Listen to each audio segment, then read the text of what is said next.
आइए देश विदेश के भूतपूर्व समाचारों पर चर्चा करें। ईरान और इजराइल का युद्ध है ना, महायुद्ध में परिवर्तित हो गया और ये परमाणु युद्ध हो रहा था। बड़ी विचित्र स्थिति है। आइए अभी अब हम ताज़ा घटना की बात करें कि इजराइल है ना, ईरान के हमलों से घबरा गया और वहाँ के प्रधानमंत्री नेतन्याहू है ना, जो वह बंकरों में छिपे थे, अब उन्होंने वे ईरान छोड़ दिया। हो सकता है कि शायद कोई बड़ी तबाही हो। वो उनका जो है प्लेन है ना, अब ग्रीस में देखा गया था।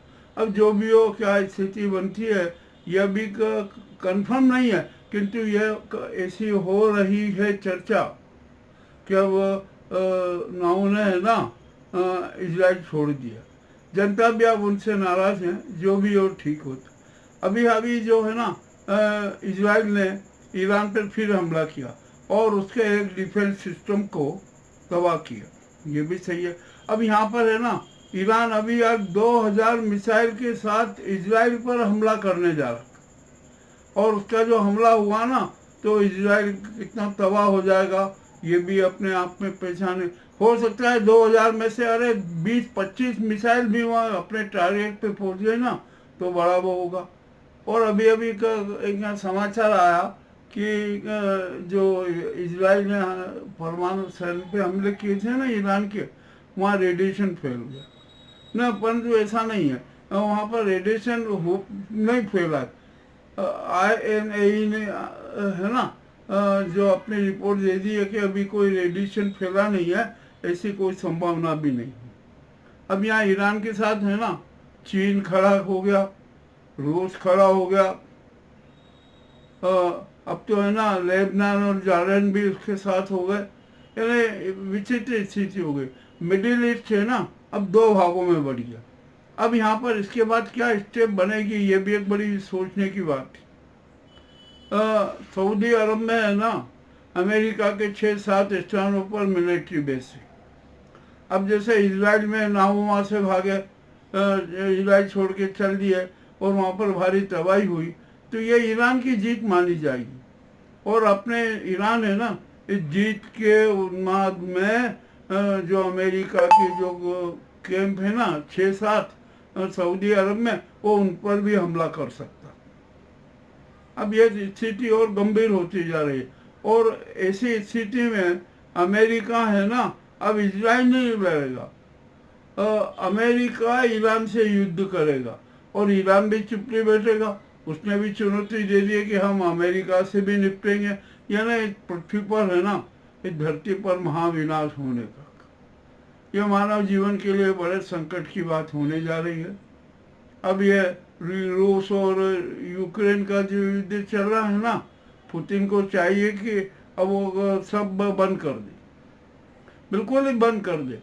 अब एक जो ईरान और इजराइल का जो युद्ध हो रहा है ना, उसमें उत्तरी कोरिया की बड़े मजे आ गए। किंग जॉन ने पता है क्या आदेश दिया, उन्होंने कहा कि मिसाइलों का उत्पादन बढ़ाइए, बारूदों का उत्पादन बढ़ाइए, दिन रात ज़्यादा से ज़्यादा कीजिए ताकि उत्तरी कोरिया है ना ये बारूद और मिसाइलों की सप्लाई कर सके।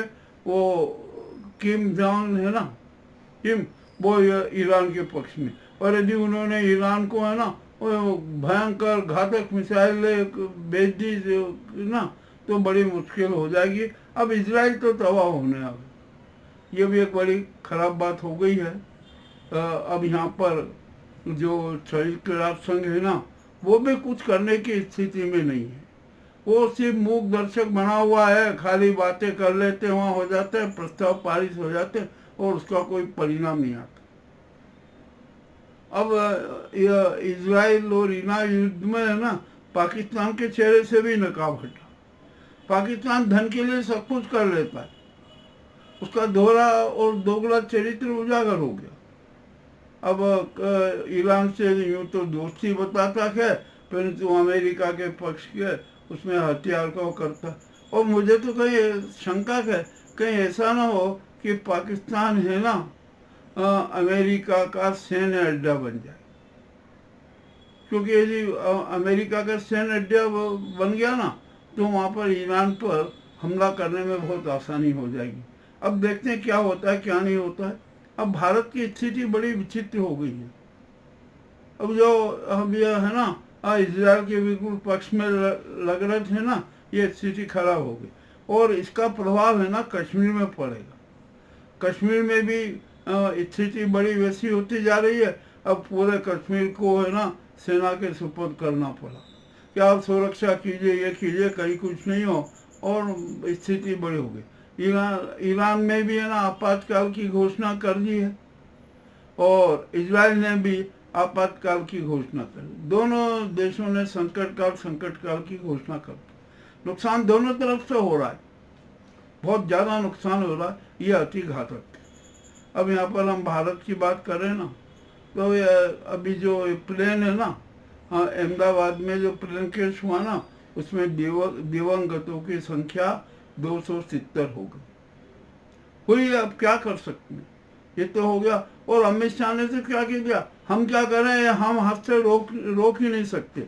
वाह भाई, बहुत अच्छा जवाब है आपका कि हाथ से रोकने, यानी कोई व्यवस्था सुधारने को कोई तैयार नहीं। और ये जो है ना जो प्लेन क्रैश हुआ है ना, उसमें कुछ अनेक रहस्य भी सामने आ रहे। नंबर एक तो जो जिसकी ऊंचाई पे जिस उड़ना था ना, वो वापस नीचे बैठ गया। उसका भी कारण क्या, अभी कुछ पता नहीं चला। उस प्लेन में भार कितना था, अभी इसका भी पता नहीं चला। और मजेदारी की बात तो ये कि दोनों इंजन खराब हो गए।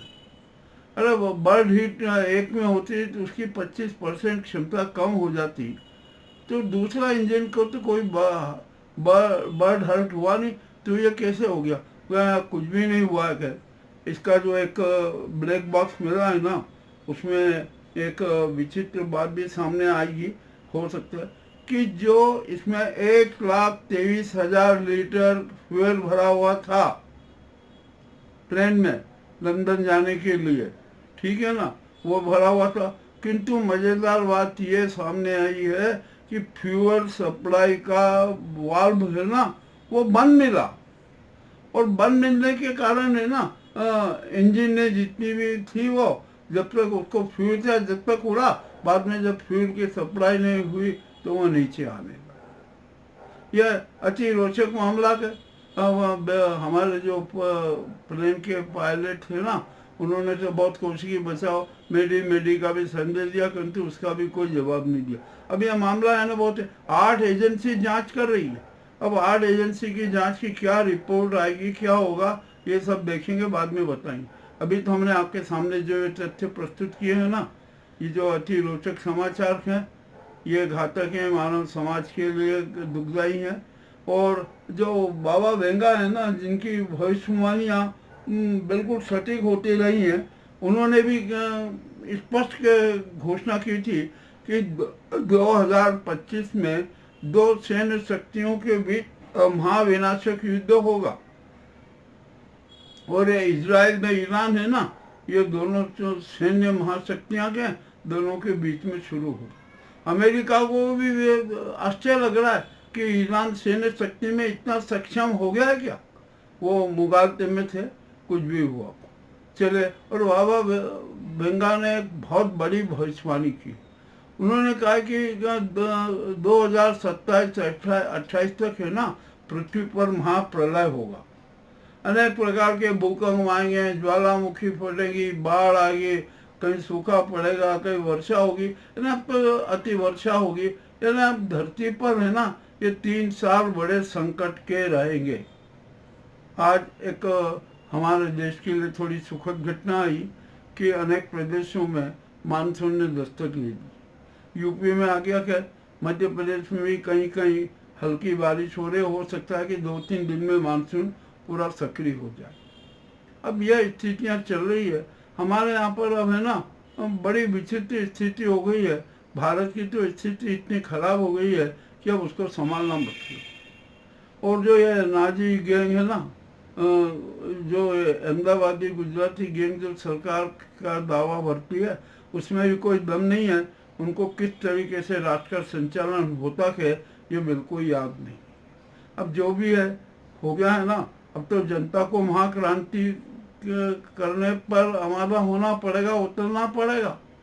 आज अमेरिका में एक बहुत बड़ी घटना हुई।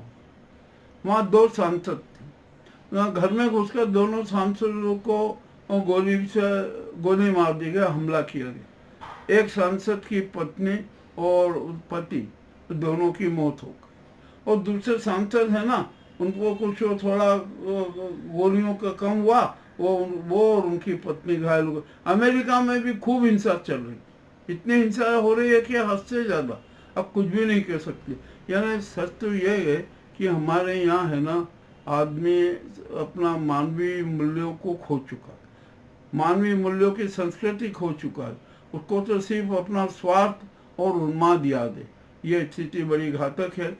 हमने आपके सामने समाचार प्रस्तुत किए हैं, सही सही बातें कह दी है, सच सबके सामने रख दिया है। आपको कैसा लगे हमें अवश्य बताएं। बहुत बहुत धन्यवाद।